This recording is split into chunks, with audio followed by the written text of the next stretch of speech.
Hello everyone. Today's video is packed with information, so I would suggest you all to watch it till the end. Robert Redford once said that be careful of success, it has a dark side. We generally talk about the success of people and countries, but we tend to neglect the dark side they're carrying with them. And in today's video, I have tried to explore the dark side to a nation island that has done wonders around the world and is a case study today. The size of this nation island can be gauged from the fact that if you were to drive in your car from one end of the country to the other end, you could just do it in 1 hour. But it has, become a success model. But with this success model, it is carrying certain dark sides to it as well. And the country I'm talking about is none other but Singapore. This is what Singapore looked like 60 years ago when it gained independence. And this is what it looks like today. A country with zero corruption, an efficient government, and one of the highest GDP per capita in the world. Singapore has managed to build a reputation of an ideal country, but the reality is a little different because Singapore's economic miracle came at a cost, and it looks like it's running out of steam. Singaporeans are stressed, overworked, and burnt out as the country is running short on space and becoming more expensive. For the first time in decades, the country is experiencing a housing crisis, a rapidly aging population, the lowest birth rate in the world, and an increasing resentment against the constant influx of expats. Its economic model is about to hit the wall. But how did it all happen, and why is it not working anymore? This is the dark side of Singapore's economic miracle. When Singapore gained independence, no one thought that this small country surrounded by larger neighbors had much of a future. It was suffering from high levels of unemployment, shortage of food, lack of space, with 70% of its population living in extreme poverty, half of them being illiterate, and 1/3 living in one of the worst slums in the world. But Singapore had one advantage, and that was its Prime Minister for 3 decades, Lee Kuan Yew, the leader of Singapore and the man behind its economic miracle. Lee Kuan Yew declared that the only two resources Singapore had are its people and their hard work. Singapore neither had money nor a skilled workforce, so it decided to attract as much foreign investment as possible and turn itself into a hub for global multinational companies coming to Asia. Singapore already had an excellent location as a naval hub, and it offered a stable and efficient government and friendly policies like exemption from tax for foreign companies for 10 years and with no unions. An increasing number of Western companies started choosing Singapore as their regional headquarters. They had started bringing their money, people, and know-how with them. Second, in order to maximize the potential of its people, Lee Kuan Yew made sure that Singapore will be defined by the principle of meritocracy. The idea that society rewards people purely based on merit, their skills, and their performance, so that talented people can rise to the top, no matter what backgrounds they were coming from.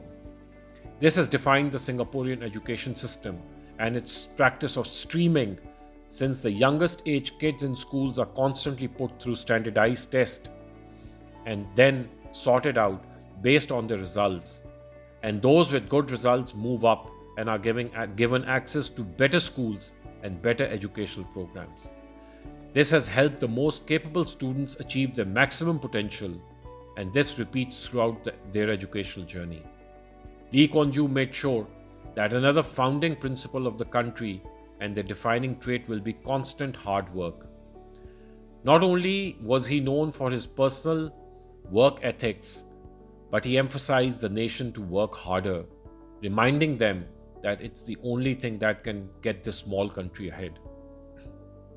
Finally, the growth made possible by all these factors was boosted by enormous population growth, as the population has more than tripled since independence.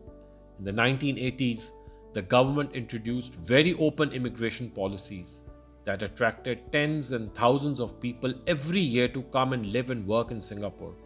And it managed to bring both less qualified manual workers as well as highly skilled workers that work in the so-called knowledge economy. So this is the success story of Singapore, but then there are darker sides to it. All these principles that have taken Singapore to such heights have created problems too. So let's look at them. There is this term in Singapore called kiasu, which basically means the fear of losing or the fear of falling behind. This has shaped the mentality of both the country and its people, how they see the world as a merciless competition where you have to constantly be on your toes and pushing to the max if you want to succeed. Kiasu is actually a cultural trait that can be defined as obsessive concern with getting the most out of every transaction and a compulsive desire to get ahead of others. While this mentality has some positive effects like people push themselves to work as hard as they can, it also has some serious negative impact on people themselves. It's just that Singaporeans hate their jobs more than any other nation in the world, and they are one of the most overworked and stressed out societies.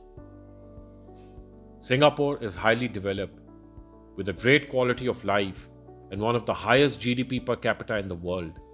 It's not an easy society to live in.